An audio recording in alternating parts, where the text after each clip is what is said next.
Hola, ¿qué tal? Buenas tardes, buen provecho. Estamos acá en Horizonte Sur, Creciendo en la Unidad, un programa producido por la Fundación Segundo Paso para Nuestra América. Estamos acá en la Radio del Sur, escuchando los latidos de la patria grande. Bueno, este programa llega a ustedes gracias a la Radio del Sur y queremos agradecerle profundamente a su presidenta, Nieves Valdés, y en la gerencia de contenidos a Tamar Sánchez. Bueno, tenemos a Jason Alcalá, encargado, bueno, de todo, de la iluminación, de la parte técnica, detrás de las cámaras. Bueno, pueden escuchar y tener acceso a los contenidos de la Radio del Sur a través de su página www.laradiodelsur.com.be y en las redes sociales, bueno, arroba la Radio del Sur, a excepción de Telegram y YouTube, que es la Radio del Sur 01. Tenemos como invitado hoy a nuestro querido hermano Yosir Quijada. Bueno, Yosir es estudiante de teología islámica y bueno, una persona muy informada sobre todo lo que sucede en Asia Occidental.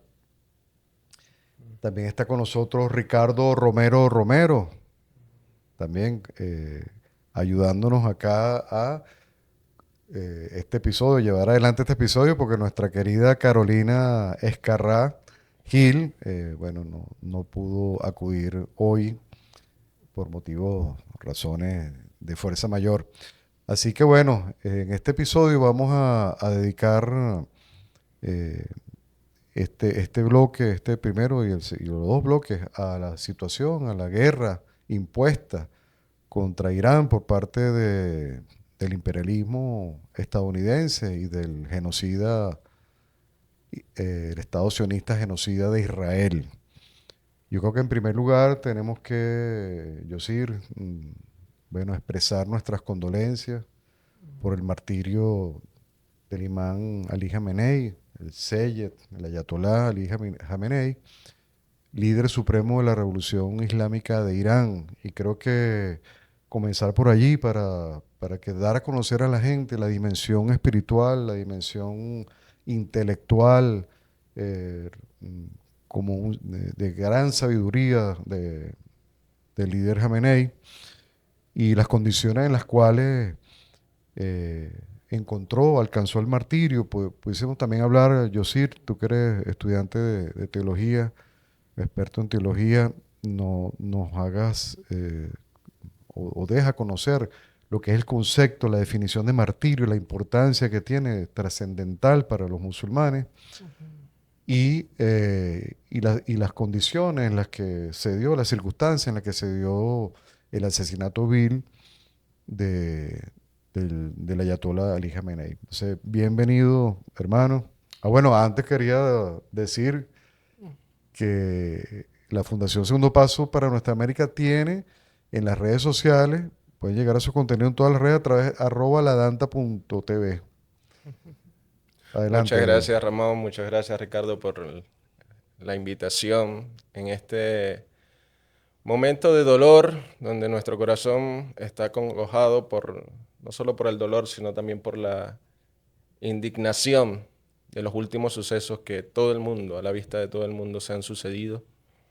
Y sobre todo el martirio de esta persona tan importante en la historia de no solo de Irán, sino también de la humanidad y la historia de todos los pueblos que luchan por la libertad contra la opresión, el imam Jamenei. Sin duda alguna, es una gran pérdida para el frente de los pueblos oprimidos, para el frente de la resistencia.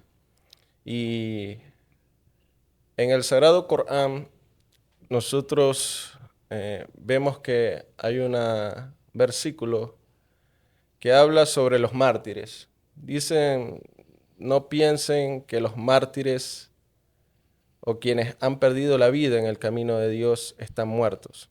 Ellos están vivos, ellos están con nosotros. Por eso en el Islam el martirio no se ve como una derrota, no se ve como un final, se ve como un triunfo. En el sentido de que los mártires antes de ser mártires viven como mártires. Y esta fue la vida de Imam Jamenei, del Ayatollah Jamenei. Tenemos ejemplos también, como el ejemplo de Qasem Soleimani, que hemos conocido, como de Seyed Ibrahim Raisi. Estas personas no solamente fue que el enemigo les quitó la vida y por eso son mártires. No, son mártires porque su vida fue la de un mártir. Ellos no solamente estudiaron las enseñanzas islámicas, las enseñanzas del profeta, las enseñanzas de la familia del profeta, sino que vivieron estas enseñanzas. Su vida fue el arquetipo de las enseñanzas islámicas. Ejemplo a emular, ¿no? Sí, y por eso son mártires, porque su vida fue de acuerdo a estas enseñanzas y murieron en este camino. Ahora, Ricardo, fíjate, me gustaría que comentáramos las circunstancias en las cuales fue atacado la casa, la residencia y el lugar de trabajo de Ali Khamenei. ¿Sabían ustedes que él, consciente de que se iba a llevar a cabo un ataque tarde o temprano, que era inminente, él no dejó de trabajar? A él le ofrecieron ir a un refugio, le ofrecieron cambiarlo de ciudad, movilizarlo de un lado a otro para protegerlo, y él dijo, Ricardo y yo, Sir, que si lo llevaban con los 90 millones de iraníes, entonces él sí se iba a un refugio. Así es, precisamente, no hay forma de movilizar a 90 millones de iraníes para refugiarse, entonces él tiene que estar con el pueblo iraní y él tiene que estar con la revolución islámica. No, o sea, para estos mártires la palabra cobardía no existe. No está en su sangre, no está en sus genes, no está en su pensamiento, no está en su espíritu. Y además lo quieren alcanzar, el martirio es un deseo, es una bendición, es el beso de Dios en la frente del creyente. Entonces, morir trabajando como murió Raisi, falleció, todavía hay dudas sobre si fue un atentado o fue un accidente, pero es un martirio en todo caso porque falleció en medio de un trabajo que hacía por el pueblo, ¿no?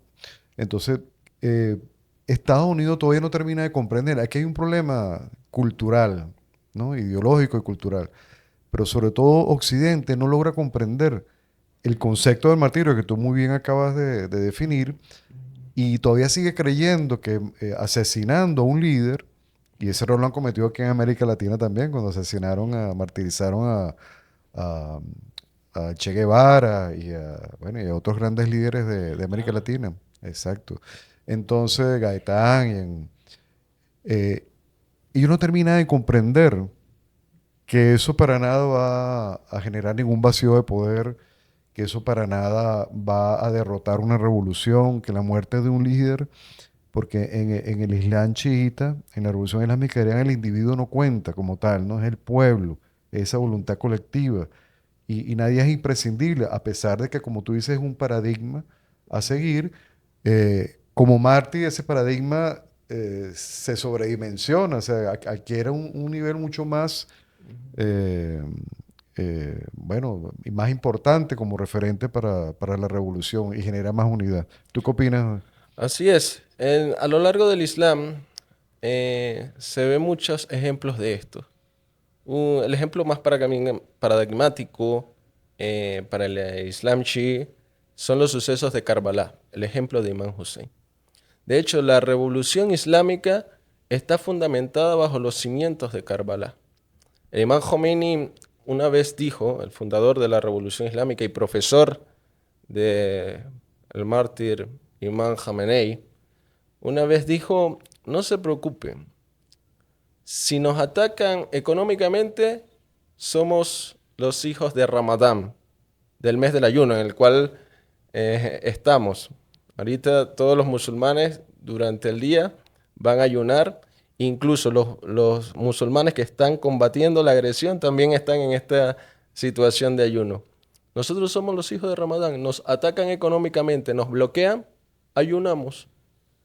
Nos atacan militarmente, somos los hijos de Karbala, nos martirizamos.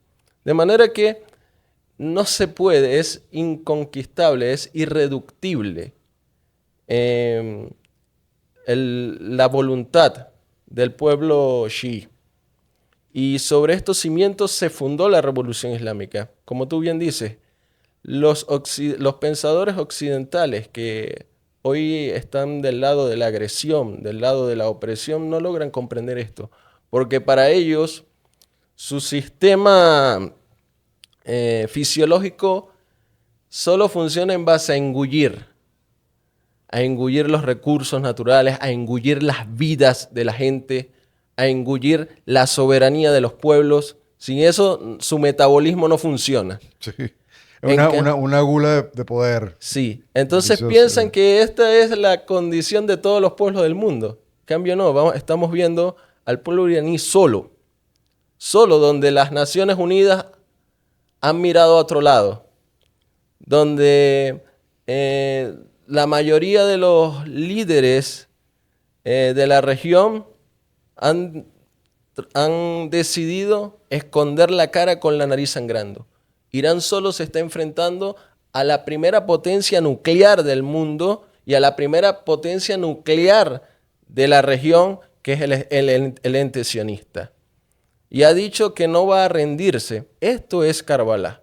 No rendirse ante la opresión, porque en el Islam rendirse ante el opresor, ceder ante la opresión es un pecado, constituye un pecado. Y una persona creyente, como lo era el mártir Imam Jamenei, esto no lo iba a aceptar, no iba a cometer este pecado.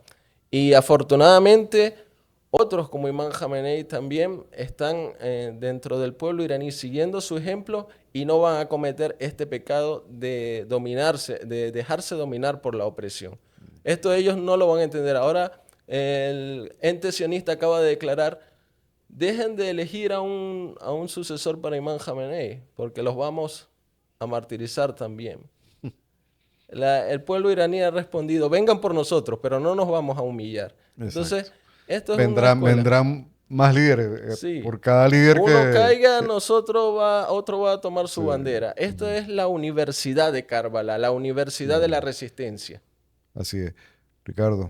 Fíjate, la espiritualidad vista desde Occidente tiene una connotación calvinista. El calvinismo, a diferencia de lo que pudiéramos definir el ecumenismo, y uso una palabra, digamos, para que nuestra audiencia comprenda, de las religiones monoteístas, pero resulta que el calvinismo se sale de esa lógica.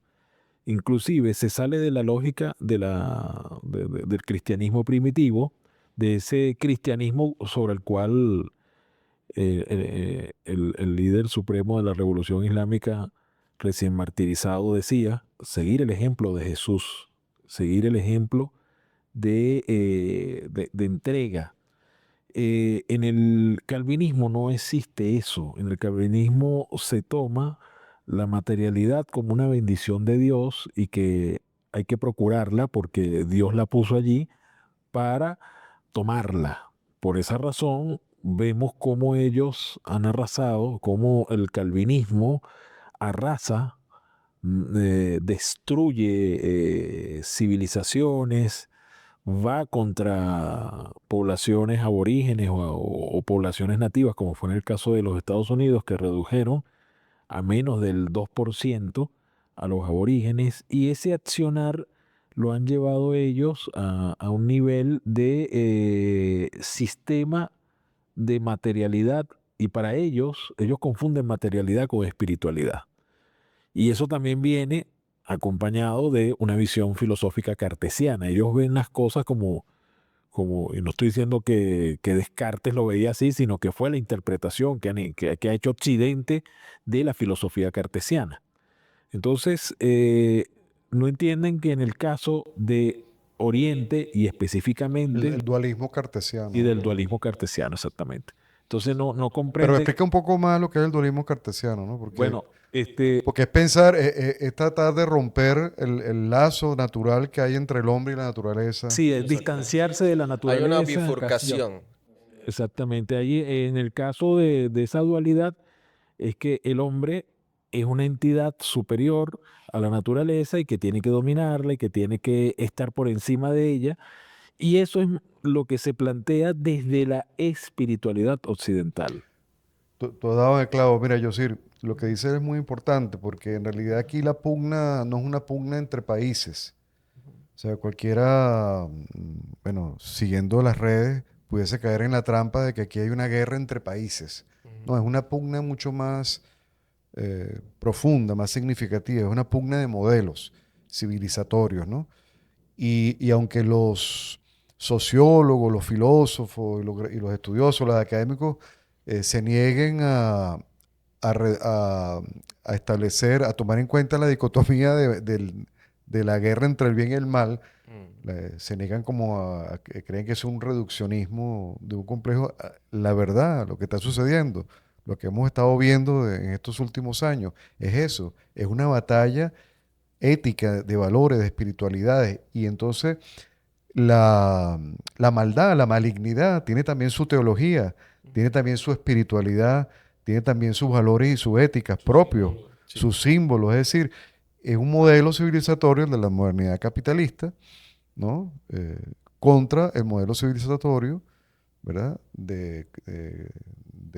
Bueno, a favor de los oprimidos, de los más vulnerables, de- del bien. Pues la teología de la liberación, así como hay una teología de la liberación y una filosofía de la liberación, hay una filosofía del opresor y una teología del opresor. Pero de eso vamos a conversar en el próximo bloque, para que tú por favor profundices en eso, pero me gustaría que ahondáramos en ese tema porque también hay que hablar de la teocracia. Se ha criticado mucho del modelo civilizatorio que representa la Revolución Islámica de Irán por el tema de que es una teocracia, como si eso fuese sinónimo de dictadura, de opresión, cuando es todo lo contrario. Más opresores son los gobiernos petromonárquicos, ¿no? De la región, Qatar, Emiratos Árabes Unidos, Arabia Saudita, etcétera, etcétera. Y sin embargo, Estados Unidos no solo no les hace la guerra, ni le hace una campaña mediática para satanizarlos, sino que además son socios aliados de ellos. Son el soporte militar de ellos. Así es. Bueno, vamos a un breve corte y escuchar también una pieza musical. Se nos olvidó comentar la anterior, pero ya Ricardo nos va a hablar de las dos piezas Sí, musicales bueno, que, fíjense, nosotros tuvimos primero a una canción necesaria de Mario Seve y Cecilia State. Y bueno, vamos con la canción que nos puede explicar, Yosir, el significado Heydar Heydar de Mahmoud Karimi. ¿Qué significa? no, pero que vamos al corte y ya regresamos. Bueno, estamos de vuelta en Horizonte Sur a través de la señal de la Radio del Sur, los latidos de la patria grande, y acabamos de escuchar una canción que tiene el reflejo de esa espiritualidad eh, musulmana, y estamos hablando de Heydar Heydar, y Yosir Quijada nos va a explicar el significado de esa canción. Que no es una canción, ¿no? No es una canción. Podríamos decir una poesía cantada. Ah, Em, como una recitación. una recitación. Sí, Heydar significa león. Y hace referencia, Heydar era un apodo que tenía el Imam Ali, la paz sea con él, el primer sucesor del profeta Muhammad, la paz sea con él y su familia El imán purificada. Ali. Sí. Y esta era una característica, sabe que los apodos o los epítetos se dan para resaltar una característica. El león, en su característica de la valentía, de la fortaleza, de la fidelidad. Entonces el Imam Ali se le llamaba Haidar. Y esto en este canto se dice Haidar, Haidar, evocando esas características del Imam Ali, que también deben ser las características de sus seguidores, de los Shias de Ali. Shia significa seguidor. Entonces los seguidores de Ali también cantan esto, Haidar, Haidar, como un recordatorio de fortaleza. Y este tipo de poesía se llama latmilla, que se recita ¿Cómo se en llama? latmilla, que es, se recitan en épocas de luto, sobre todo en el mes de Muharram, que se conmemora el martirio de Imam Hussein y de Karbala, que hablábamos en el primer segmento, y se evoca eso para uno el símbolo de luto y otro el símbolo de lucha al mismo tiempo. Entonces eso es lo que significa Haydar. Ahora fíjate, Yosir, el ataque ignominioso de Estados Unidos o de ese de la fuerza anglo-sionista o del eje anglo-sionista contra Irán se da en medio del Ramadán, ¿no? Ellos esperaron quizás la llegada de una manera artera, lo previeron así, atacar en tiempo de Ramadán, pero además atacar un día sábado. Entonces, ¿qué connotación tiene? Y atacaron en el mismo ataque, y eso hay que mencionarlo, y vamos a analizar eso porque lo hacen contra una escuela de la manera más cobarde y más vil, contra una escuela de niñas, un colegio de niñas además, porque todos sabemos la gran cercanía, el amor que le tenían las niñas, lo tienen los niños y las niñas al ayatolá Ali Jamenei, la cercanía que había espiritual, el amor fraterno, que no es la misma relación que tienen los líderes occidentales pedófilos de la lista de Einstein con la juventud y la infancia europea o estadounidense, ¿no? Entonces atacaron un colegio de niñas y murieron 164, más de 160 niñas fueron martirizadas. ¿Por qué esa maldad? ¿Por qué atacar de una vez un colegio? ¿Por qué en Ramadán? ¿Por qué el sionismo que dice ser judío, que también es una teocracia, ya vamos a hablar también de eso, el término teocracia, ataca de esa manera tan vil? Sí, en primer lugar es esta connotación de esa lucha que hablábamos de dos modelos. Primero, la significación de atacar en el mes de Ramadán, el mes sagrado de los musulmanes, donde más de 2000 creyentes están ayunando el día de hoy, desde que sale el sol hasta que se oculta, donde se va a privar de una serie de beneficios o de necesidades para educar a su cuerpo, para educar la resistencia. Ellos piensan que atacando en este mes donde supuestamente hay una debilidad del cuerpo, pero no han comprendido que este más bien es un ejercicio que están haciendo los creyentes. Es una fortaleza del espíritu que se está haciendo en este periodo y deciden atacar. Y además, como tú dices, atacan el día sábado. Los israelíes que se abrogan el derecho de representar a los judíos del mundo, al judaísmo del mundo, y respetan el sábado. Eso es el Sabbat, que sí, es sagrado, que no se puede hacer nada. No se puede hacer nada, ni siquiera cocinar es prohibido. Para un judío practicante, cocinar los alimentos el día sábado es prohibido. Imagínate emprender una lucha, emprender una guerra. Entonces, aquí se le está cayendo las caretas primero a cuál es su verdadera religión. El Estado sionista no representan al judaísmo. Han usurpado los símbolos del judaísmo, han usurpado los ritos del judaísmo y además los han degradado y los han profanado. El Estado sionista no era, de hecho, los fundadores del Estado sionista no eran personas religiosas, eran ateos muchos. Ben Gurión, él dice, de hecho, Theodor Herzl, el autor del libro El Estado Judío, el padre del sionismo moderno, escribió en su propio libro que sus intereses no eran religiosos, sus intereses eran económicos y políticos. Pero él necesitaba agrupar a los judíos religiosos para darle una identidad a ese Frankenstein que estaba haciendo. Ricardo, y supuestamente el sionismo buscaba rescatar, proteger a esa comunidad, a ese pueblo, como se le dice equivocadamente, a ese pueblo judío, sacarlo de Europa y llevarlo a un sitio para crear un Estado que los protege. Resulta que en ningún momento de la historia han sufrido tanta inseguridad ese supuesto pueblo de judíos que son europeos que nacían colonos, invasores, ocupantes, pero los sacan de Europa, que fueron perseguidos por los pogromos y por las guerras mundiales, ¿verdad? Pero acá la inseguridad que sienten en un país, en un territorio que ocuparon de manera violenta y que se quieren mantener allí generando un genocidio. Hablábamos el otro día que Israel, el Estado sionista de Israel, o ese pueblo, supuesto pueblo judío, si fue víctima de un holocausto, ¿verdad? De una persecución y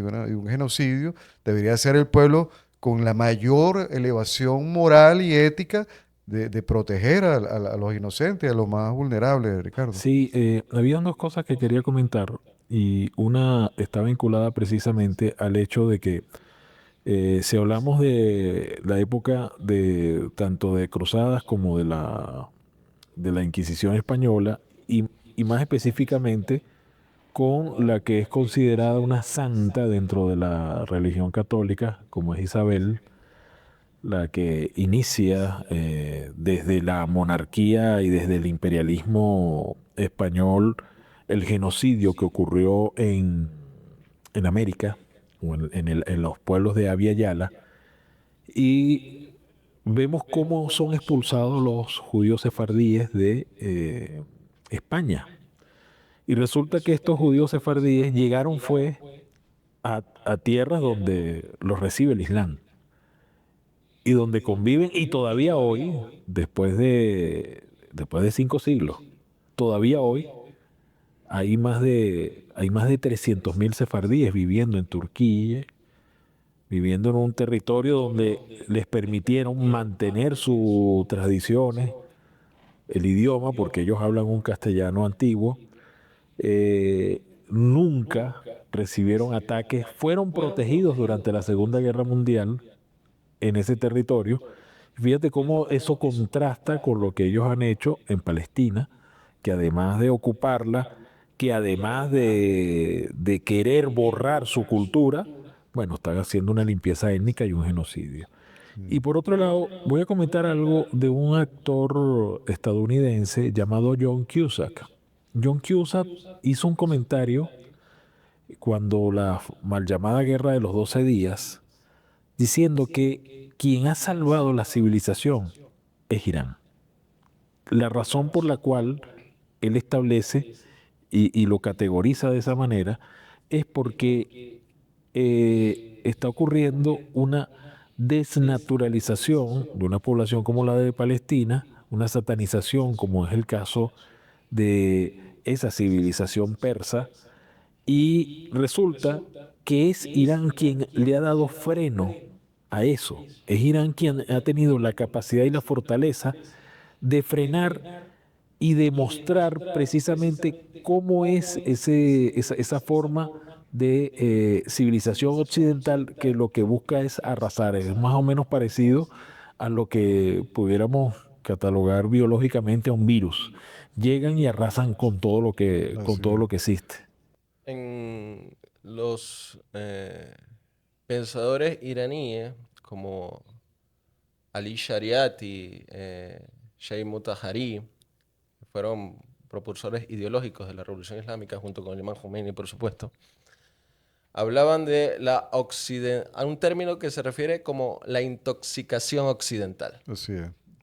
Este, Quererse parecer a Francia, Inglaterra, Estados sí, Unidos. un proceso de aculturización de los pueblos para despojarlos de una identidad y así no puedan resistir. Pasó igual en América Latina. Sí, Ok. hoy vemos que mucha gente, el término pitiyanqui Ajá. es el equivalente a esa intoxicación occidental de que hablaban estos pensadores. El término pitiyanqui que Mario Briceño y Ragori muy bien acuñó es esta intoxicación occidental, despojar, aculturizar a los pueblos para sentirse identificado con el opresor, para identificarse identificado con el poder dominante y así despojar la resistencia. Eso que tú hablabas, no solamente durante la Segunda Guerra Mundial, Irán acogió a muchos refugiados de religión judía. Que viven en Irán y que participan de la vida política iraní porque tienen derecho a un representante en el parlamento y que muchos también sirven en el ejército. Durante la guerra impuesta por el régimen baasista, apoyada por Estados Unidos en los años 80, muchos judíos participaron en el ejército iraní defendiendo a la República Islámica de Irán y están en contra del Estado sionista. Sí. Entonces, eso que se habla que lo que dicen de un Estado teocrático que oprime a las minorías religiosas, totalmente falso. Los cristianos también participan en las Fuerzas Armadas, en todos los ámbitos de la sociedad, las universidades, la Claro. vida política. Es que lo que hablamos de la teocracia, ¿no? Que la teocracia, tú buscas en Wikipedia, que es el diccionario occidental de la tergiversación del mundo, coloca la teocracia como una dictadura, ¿verdad? Una dictadura religiosa, cuando es demostrable que en la República Islámica de Irán hay muchísimas más libertades, muchísimos más derechos que en Occidente, ¿no? Y acaso Estados Unidos no es una teocracia, lo que tú decías, el calvinismo fundamentalista es una teocracia porque es eh, transversal a toda la vida estadounidense, o sea, en todos los planos, en el plano militar, diplomático, económico, académico, eso permea toda la sociedad. Es una superestructura cuasi religiosa. El Ujú, destino manifiesto exacto. Que es por el eso coincide con el sionismo. sí, es el Eso- principal problema norteamericano. No es la ansia de petróleo, de oro, no. Es esta ideología cuasi religiosa que tienen del destino manifiesto. Supremacista, fíjate, ellos, su himno nacional es En Dios confiamos. Y ellos piensan desde esa visión, que ellos han sido elegidos por Dios para ser quienes gobiernan el mundo. Y fíjate, bueno, y el sionismo, el Estado sionista ilegítimo, usurpador de Israel es también una teocracia, pero en este caso falsa, una Ujú. falsa teocracia, una teocracia hipócrita. Pero mire, como este programa se lo queremos dedicar a la memoria de ese gran líder, el Ayatollah Ali Jamenei, martirizado, vamos a terminar reflexionando sobre sus virtudes, sus atributos morales en comparación con los líderes, entre comillas, subrayados de Occidente. Entonces, una escoria como son toda esta gente que aparece en la lista de antropófagos, pedófilos, ¿verdad? Bueno, el presidente actual de Estados Unidos tiene más de 34 cargos en contra, ¿verdad? Metido también en toda esa podredumbre de esa lista. Eh, en la constitución de Estados Unidos no existe, como existe en la constitución de Irán, las cualidades que debe tener un líder. ¿Cuáles son las cualidades por las cuales se elige al líder supremo? Sí, el sistema constitucional iraní establece unos requisitos muy específicos para la condición de liderazgo. Es interesante, en el Islam la cuestión del liderazgo es algo también que tiene que ver con la fe. En primera instancia, Dios ha creado al ser humano libre, por tanto, ningún otro ser humano tiene derecho a abrogarse la autoridad por sí mismo. Esta autoridad es delegada por Dios, o sea, el ser humano solamente se somete a Dios y es quien delega a una autoridad. En este caso, bueno, al profeta. Tenemos un versículo, seguid a Dios y después obedeced al profeta y obedeced a los que tienen autoridad. Bueno, el profeta hoy no está, su sucesor actual, el imán del tiempo, consideramos nosotros culto, que es el imán Mahdi, Dios apresure su aparición. Pero entonces, ¿quién tiene la autoridad? La gente que tiene autoridad ha sido también especificada y el imán del tiempo, antes de entrar en la época de la ocultación, designó, ustedes deben seguir a la persona que cumpla este requisito y este requisito. Es decir, un sabio que tenga, por supuesto, conocimiento profundo de las enseñanzas islámicas, del Corán, de la jurisprudencia, de la ética, y que además se observe en él una conducta recta, que no Así se es. observe en él pecados capitales ni pecados menores, que, por ejemplo, se conozca su excelente moral, también sus dotes de administrador, su perspicacia política, todas esas requisitos han sido establecidos en la Constitución Así es. iraní. Por tanto, el liderazgo debe cumplir con estos requisitos que vienen de las raíces islámicas. En Irán, bueno, tiene un sistema político republicano que está sustentado también no solamente por las enseñanzas religiosas, sino por la aprobación de la gente.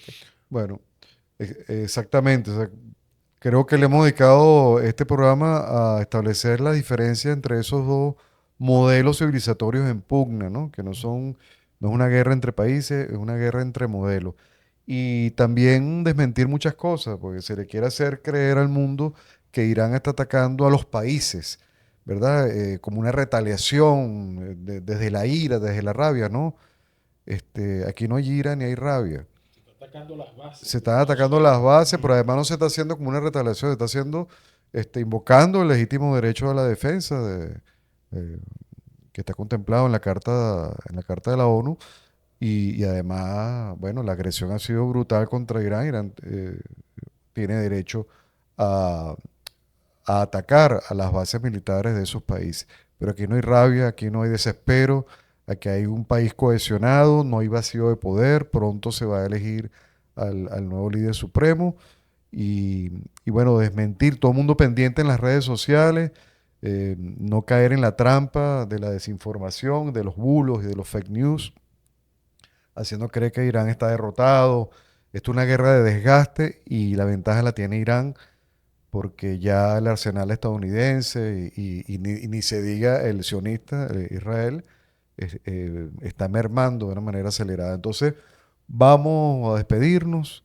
Estuvimos conversando con Yosiri Quijada, especialista en teología, con Ricardo Romero Romero, que me acompañó en esta oportunidad, ayudándome allí por la ausencia temporal de nuestra querida hermana amiga Carolina Escarragil.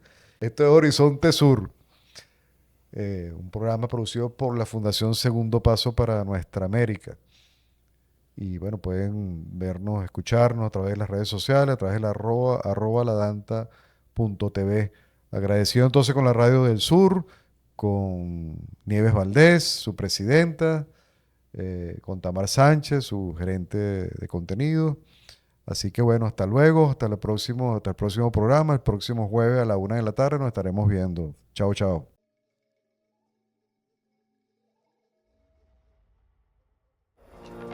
Suscríbete, toca la campana, dale me gusta y comparte.